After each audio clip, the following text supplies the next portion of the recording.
I was standing under the canopy of fairy lights, clutching my new husband's hand, when my sister-in-law cleared her throat, grabbed her boyfriend's arm, and yelled, "Wait, everyone! Before they do the first dance, we have something way more important to share." I felt my body lock up. The room went silent, except for the clinking of champagne glasses. I saw her boyfriend's face pale, then tense with determination as he sank onto one knee right there on my white rose petals. Guests gasped. Some actually applauded. My husband turned to me, stunned. My smile fell. She smirked at me like she'd won something. I didn't say a word. I just watched, listened, made a mental note. Because in that moment, I realized something about her and about myself. It wasn't supposed to be like that. That morning, I woke up in my childhood bedroom, the one with pale blue walls and a creaky dresser, flooded with early sunlight. The air smelled like warm bread. My mom had started baking before dawn. For a minute, I just lay there, hand over my heart, breathing slowly. I was getting married today. I thought about my fiancé's gentle smile, the way he'd insisted on writing his own vows even though he hated speaking in public. I sat up, stretching, letting the nerves simmer. This was my day. I told myself I wouldn't let anyone ruin it. Then I heard her. My sister-in-law's voice carried all the way upstairs, barking at the florist to move the centerpiece, telling someone to hurry up with those chairs. She wasn't in the wedding party. She wasn't even supposed to arrive until noon, but she was already everywhere. I'd tried to give her the benefit of the doubt for months. She was my fiancé's only sibling, the beloved daughter of my future in-laws. She had this talent for sounding helpful while making me feel inadequate. "Oh, you went with Ivory? That's brave. It can make some people look washed out. You want an indoor venue? Interesting choice in summer. Cake's a bit traditional. Thought you were going for modern?" I had smiled through it all. I told myself it didn't matter. But I noticed. She liked to be the center of attention. Every conversation somehow ended up about her new apartment, her boyfriend, her work drama. She'd made planning meetings impossible, offering tips that contradicted my choices, turning everything into a debate. My fiancé tried to help. He told her gently to back off. She'd pout, then act sweet, and promise to just help. By the morning of my wedding, I was too tired to fight. When my mom brought me my veil, we both teared up. She kissed my forehead and whispered, "This is your moment. Don't give it away." I promised her I wouldn't. At the church, everything looked perfect. Rows of white flowers, string quartet playing softly, my best friend beaming as she held my bouquet before handing it to me. And at the end of the aisle, him. He looked at me like there was no one else in the world. I walked toward him, feeling like I was floating. We said our vows. He slipped the ring on my finger with shaking hands. I felt my eyes sting, but I held it together. The officiant declared us husband and wife. Applause filled the space, echoing off the stained glass. We kissed. We turned to our guests, hands raised, triumphant. I let myself think, this is it. It's ours. But as we walked out, I saw her whispering in her boyfriend's ear, squeezing his arm a little too tight. And though I didn't know it yet, that was the moment she planted the seed for what she'd do at the reception. My name is Julia, I'm 31 years old, and this is the story of how I learned to stop apologizing for taking up space. It started long before the wedding. Looking back, I can see how every small thing added up, like tiny cracks in a glass that finally shattered. My sister-in-law, Claire, had always been competitive in a way that felt polite until you really listened. She'd frame everything as just being honest, but there was a sharpness beneath it I couldn't ignore. During the engagement, I invited her to lunch to ask if she'd like to help with anything. She smiled wide. Of course, I have so many ideas. The next thing I knew, she was texting me 10 times a day with alternative venues, Pinterest boards for color schemes that didn't match what I wanted, and suggestions for cutting the guest list that always excluded my friends. She told me my dress choice was a little old for you, but you do you. When I picked muted, classic flowers, she showed me bright, trendy arrangements and pouted when I didn't switch. At first, I thought it was my own insecurity making me defensive. I tried to remind myself she was family, that she probably just wanted to help.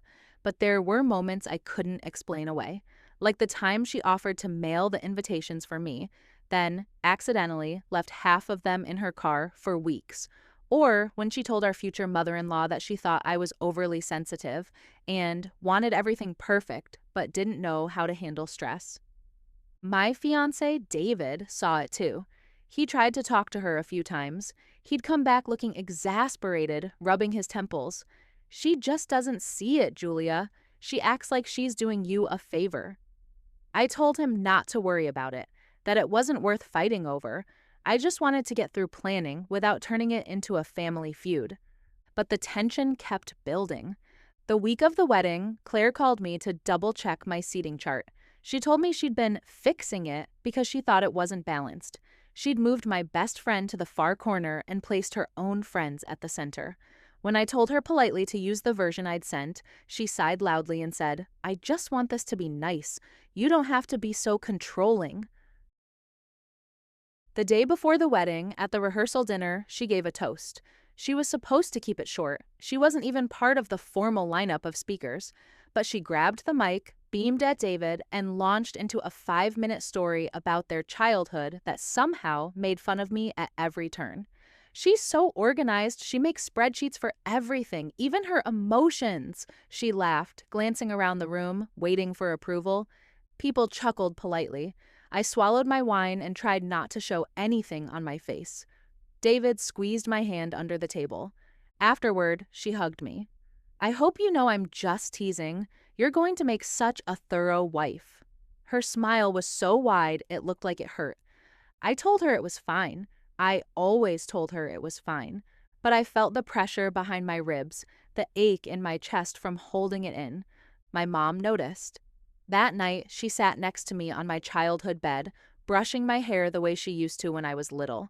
She said, "Honey, people will test you your whole life. Just don't let them see you flinch." I nodded. I didn't want to cry. Not then. I kept telling myself tomorrow would be different. Tomorrow would be about David and me.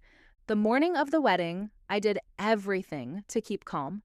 I sipped coffee with my bridesmaids, laughed at their jokes, let them play pop songs on a tinny speaker while we did our makeup. I even smiled when Claire barged in uninvited, hair half done, barking orders at the florist and photographer. "Don't you think the ceremony space needs more color?" "I told them to add a few more arrangements," she said breezily. I tried to keep my tone even. "Thanks, but I approved the design already." She rolled her eyes, but left it at that. When I slipped on my dress, I felt the weight of it, heavy satin, perfectly tailored, the color I'd chosen against everyone else's advice. My mom buttoned me up slowly, her eyes misty. "You're beautiful," she whispered. I felt like I could breathe for the first time all day. Downstairs, my dad waited to walk me to the car. He hugged me tightly, murmuring, "Ready to make your own family?" I nodded, swallowing back tears. At the church, it was even more beautiful than I imagined. White flowers lined the aisle, the string quartet played softly, and David stood at the front, face shining with nerves and happiness. I let myself hope, I let myself believe. But even as I walked down the aisle, veil floating behind me, I saw Claire in the front row. She was watching me with this strange, assessing look, not smiling the way everyone else was, almost calculating. I remember thinking, "Please, just today. Let me have today." The reception was a blur of relief at first. I remember thinking, we did it. The hard part was over. We'd said our vows, kissed in front of everyone we loved, and walked back up that aisle as husband and wife. The venue was warm and golden, with candles on every table, the hum of quiet conversation filling the space between soft jazz songs. David and I went table to table, greeting guests, hugging old friends, accepting congratulations from relatives we barely knew. For a while, I felt genuinely happy. When Claire appeared at my side, I tensed automatically. She beamed at us like nothing had ever been wrong. "You two look amazing," she said, drawing out the last word with mock drama. David thanked her. I forced a smile. She looped her arm through her boyfriend's. He was a quiet man, polite, a little shy. He looked like he'd rather be anywhere else. She turned to him and whispered something in his ear. I caught the way he hesitated before nodding, eyes darting away. I felt an uneasy prickle at the back of my neck. But the moment passed. We did our first dance, slow and a little clumsy. David kept whispering jokes to make me laugh so I wouldn't cry. My mother dabbed her eyes in the corner. The DJ moved smoothly into the father-daughter dance. Guests clapped, cameras flashed. I was just starting to believe we'd made it through without any disasters when Claire made her move. The DJ lowered the volume after our dance, preparing for toasts. My maid of honor picked up the mic and began her speech. Heartfelt, funny, full of gentle jabs at my tendency to overplan. Everyone laughed in the right places. I laughed too, relaxing against David's side. Then, as the applause faded, Claire's voice cut in. "Wait!" It was loud, urgent. Everyone turned. She was standing by the dance floor, one hand clamped on her boyfriend's arm. He looked mortified. "Before we move on," she said breathlessly, "we have something way more important to share." My heart dropped. I felt David stiffen next to me. My maid of honor froze, eyes wide. Claire pushed her boyfriend forward. He tried to resist, just for a second, but she squeezed his arm and glared at him with that same hard smile she'd worn all morning. He swallowed, face pale, then slowly lowered himself onto one knee. There was a collective gasp. A few guests actually clapped. Someone let out a delighted squeal. The DJ didn't know what to do and just let the silence hang. Claire pressed a hand to her mouth, pretending to be shocked.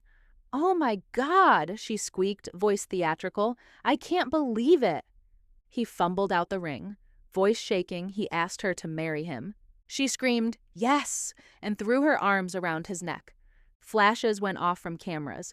People applauded more this time, caught up in the spectacle. I felt frozen in place. David squeezed my hand so hard it hurt. I couldn't move, couldn't speak. In my ears, there was a rushing sound like wind or blood pounding. I watched them kissing, crying, performing for the crowd. My mother was staring at me, eyes wide with horror. I saw my father put a protective arm around her shoulders. My best friend looked like she was ready to throw the mic at Claire's head, but Claire just kept laughing and crying. She turned back toward the tables, raising her left hand to show off the ring.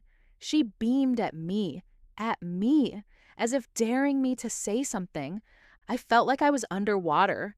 People began murmuring, the conversation swirling. Some guests looked confused, others thrilled. A few of the older relatives clapped politely, but then glanced at us, clearly wondering if this was planned. David leaned in. His voice was low and shaking. "Did you know?" I shook my head. He closed his eyes and let out a breath that sounded like it hurt. We stood there, the newlyweds who were no longer the center of attention. I felt the humiliation crawl over my skin like ants. My entire wedding, the day I'd obsessed over, saved for, dreamed about since I was a little girl, had just been hijacked in front of everyone. The DJ finally tried to recover, asking everyone to take their seats. My maid of honor handed me the mic, her hand trembling. "Do you want to say anything?" she whispered. I looked at Claire. She wasn't even pretending to be embarrassed. She was glowing, radiant with victory. Her fiancé stood beside her looking shell-shocked, but she clutched his arm like a trophy. And in that moment, I realized she hadn't just done this on impulse. She'd planned it. She'd waited until the entire room was focused on us, on me, to make sure no one would forget her. I swallowed hard. I handed the mic back without saying a word. Because I wasn't ready to speak. Not yet. After the proposal hijack, the room took on a strange energy. Uneasy, excited, embarrassed, all at once. Guests tried to keep up the applause, but it sounded thin and confused. The DJ fumbled for a love song to cover the silence, but people didn't know whether to dance or talk. I remember standing there next to David, my hand clammy in his, forcing a tight smile every time someone glanced our way to gauge our reaction. Claire was at the center of it all, waving her new ring in the air. She had this triumphant glow on her face, cheeks flushed pink, hair spilling perfectly over her shoulders. She pulled her fiancé in for another dramatic kiss, and people actually cheered. I felt like I was watching a play I hadn't auditioned for, but was forced to stand on stage as scenery. My mother walked over, trembling with fury I hadn't seen since I was a child. She touched my arm gently. "Honey, do you want me to say something?" Her voice was shaking. I just shook my head. I didn't want to make a scene on top of a scene. I didn't want to cry in front of everyone. Claire finally approached us, dragging her fiancé along, still breathless with excitement. "Oh my God, Julia, I hope you're okay with this. I just couldn't wait. He was so nervous, weren't you, babe?" She giggled and punched his shoulder lightly. He looked like he wanted to sink into the floor. David's jaw was clenched so hard I could see the muscle ticking. He didn't say a word. I swallowed, trying to speak, but all that came out was a quiet, "Congratulations." Her eyes flickered. She was waiting for more, for me to smile and hug her, to make her look good in front of the crowd she'd just stolen. But I didn't move. She gave this tiny, dismissive shrug and turned back to her friends, who clustered around her immediately, exclaiming over the ring. I saw my best friend watching me from across the room, eyes wet, mouth a hard line. She mouthed, "I'm so sorry." I gave a small shake of my head. Later, I told myself, not now. We sat down for dinner, or at least tried. Plates were served, but no one was eating. Conversations were halting and awkward. Everyone was buzzing about the proposal, replaying it, gossiping. A few of David's cousins actually came over to congratulate us on our wedding, but they couldn't help mentioning how romantic Claire's moment was. My stomach felt like it had turned to stone. I kept pushing food around my plate while David stared at his fork. He finally muttered, "Unbelievable. She just hijacked everything." I nodded. My throat was too tight to talk. Then I excused myself to the bathroom. Inside, I locked the door, braced my hands on the sink, and let out a long, shaking breath. I wouldn't let myself cry. I just wouldn't. I forced slow, deliberate inhales and exhales until the panic stopped buzzing in my ears. I stared at my reflection, makeup still flawless, veil draped over one shoulder, a tiredness in my eyes I couldn't scrub away. In the hallway outside, I heard the muffled sounds of music restarting, people trying to carry on. A cheer went up, probably for Claire and her fiancé as they rejoined the party. It felt surreal. I pressed my fingers to my temples. I asked myself, was I overreacting? Was I being petty? But no matter how I tried to spin it, I knew she'd stolen something from me. Not just a moment, but the focus of an entire day that was supposed to celebrate David and me. She'd made sure no one would forget her proposal, that no one would talk about our first dance, or our vows, or the way David looked at me when I walked down the aisle. When I came back out, I found David standing at the edge of the dance floor. He didn't see me at first. He was watching Claire with a look I couldn't quite read: anger, disappointment, hurt. He turned when I touched his arm. His eyes softened immediately. He opened his mouth like he wanted to say something, but I just shook my head. "Not now," I whispered. He closed his mouth, nodded. We went back to our table, hand in hand. The conversation picked back up around us, people trying to recover the mood, raising glasses, forcing smiles. But there was a crack in everything now, a quiet knowledge that something ugly had happened and no one really knew how to fix it. I sat there listening to the music, watching my sister-in-law bask in attention, and thought, I'm not going to forget this. Not tonight. Not ever. It was late by the time things settled into their uneasy rhythm. People were dancing again, half-heartedly at first, but the open bar helped smooth the tension. Laughter returned in snatches, and the clink of glasses punctuated the music. I sat beside David at our sweetheart table, watching it all like it was a play happening to someone else. Claire was at the center of her own orbit. She held court with friends and family, showing off her ring, retelling the proposal in dramatic detail, leaning in for staged kisses with her new fiancé. Every time I looked over, she met my gaze with that fixed, radiant smile. I couldn't tell if it was triumph or apology. Maybe both. David had gone quiet. He wasn't a man who liked conflict, but I saw how rigid his posture was. The way he held his glass so tightly, his knuckles whitened. He kept trying to meet my eyes, to check if I was okay. I would nod faintly, unwilling to make him more upset. When dessert was served, my mom slipped into the empty chair next to me. She didn't say anything right away. She just rested her hand over mine, warm and steady.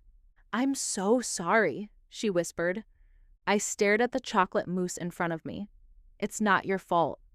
She pressed gently. "You don't have to be polite about this. That was cruel, Julia." The words settled between us like dust. I swallowed hard. My mom squeezed my fingers.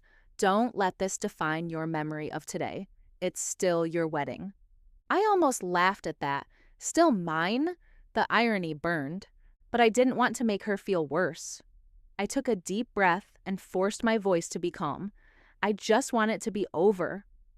She nodded. "It will be. But listen to me. Don't you ever let anyone decide your worth or what you're allowed to celebrate. Not even family." I looked at her, blinking back the sting in my eyes. She tucked a loose strand of hair behind my ear. "You don't have to forgive her tonight, or ever, but don't let her take anything else from you." It sat with me for the rest of the evening. We did the cake cutting with smiles frozen in place.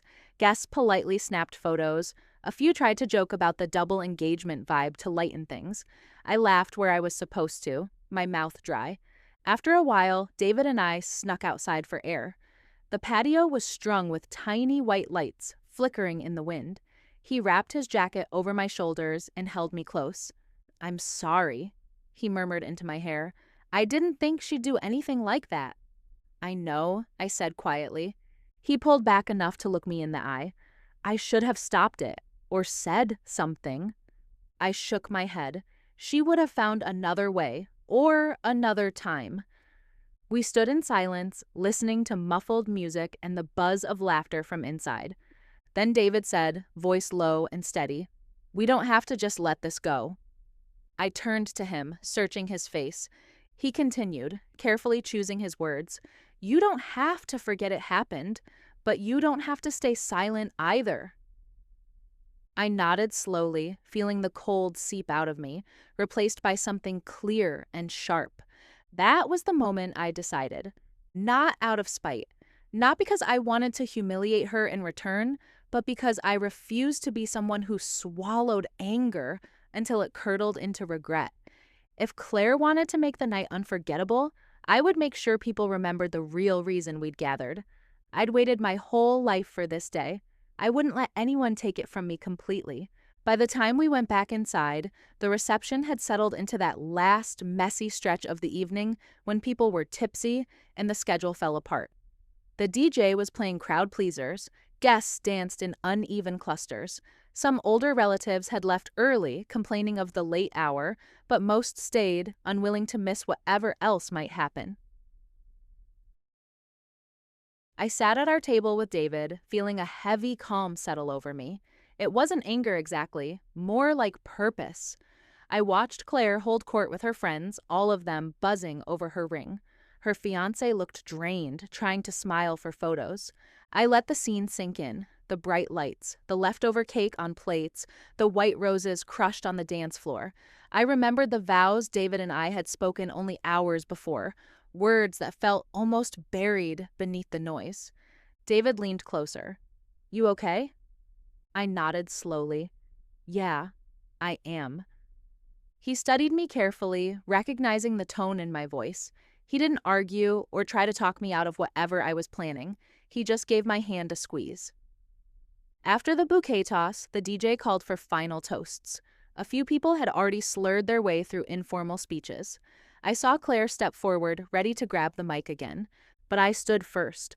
The room quieted when I did. I felt the eyes on me. Curious, expectant, maybe a little wary after the stunt earlier, I lifted the mic, and for a second, I just let the silence build. I felt my heartbeat slow. My mother met my gaze from across the room, nodding once.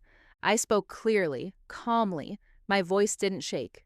"Thank you all for being here tonight," I began, "for witnessing us promise to love and protect each other no matter what, for celebrating with us even when things didn't go quite as planned." A ripple of awkward laughter. Claire fidgeted.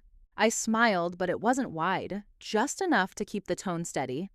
"I know tonight had a surprise none of us expected," I continued, "and I want to say congratulations, truly. I hope you'll be as happy as David and I are tonight."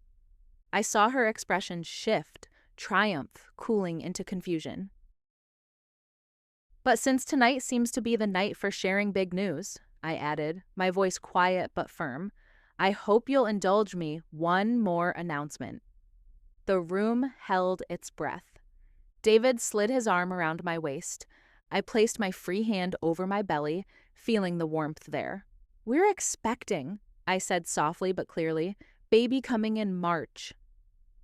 A wave of sound moved through the room, gasps, applause, exclamations. My mother burst into tears immediately. Friends jumped up cheering. Even some of Claire's own circle turned away from her, clapping for us.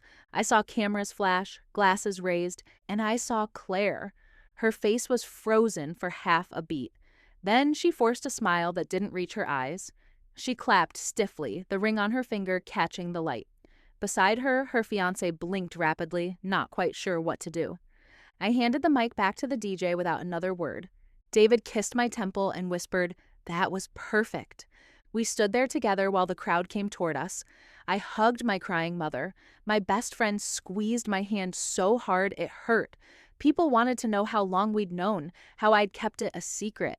I told them it wasn't about secrecy. It was about choosing the right moment. In that swirl of congratulations and laughter, I finally felt the weight of the night lift off my chest. Not because I'd won anything, but because I'd reclaimed something that was mine. This was our wedding, our family, our future, and no one was going to rewrite that for us. The reception wound down slowly after that. People were in better spirits. The tension that had hovered over the room for hours had cracked like a thundercloud and finally released. There were real smiles, warm hugs, even genuine laughter again. David and I stayed until the last song played. We said goodbye to every guest who lingered, accepted their well wishes and their surprise over our baby news. I was exhausted, but felt lighter than I had all day. My mother kissed my cheek before she left. "You did good," she whispered, her eyes shining. I thanked her quietly, pressing my face into her shoulder for a moment like I used to when I was little. Outside, the night was cold and clear. David and I huddled together in the back of the car, our fingers laced. He rested his forehead against mine. "I love you," he said simply. "I love you too." We didn't talk about Claire until the next morning. We were both too tired, too drained to dissect it in detail, but over coffee, in the quiet of our little apartment, we finally let ourselves speak plainly. "That was deliberate," he said. I nodded. "I know." He rubbed his eyes. "She'll never apologize, you know." "I don't need her to," I said, and I meant it, because even though she'd tried to steal something from me, I'd refused to let her keep it. I hadn't lashed out. I hadn't made a scene. I'd chosen my own moment, on my own terms. A few days later, she texted, all breezy, "Hope you're not mad. We were just so excited. Congrats on your news, too." I read it once and didn't answer. Instead, I put my phone down, placed my hand over my stomach, and closed my eyes. I didn't need her permission to celebrate my life. I didn't need her validation to feel joy. This was my family now. Mine and David's. And I wouldn't let anyone decide when or how I was allowed to be happy again. If you've ever had someone try to hijack your moment, share your story in the comments. Let's talk about standing up for ourselves, even when it's hardest.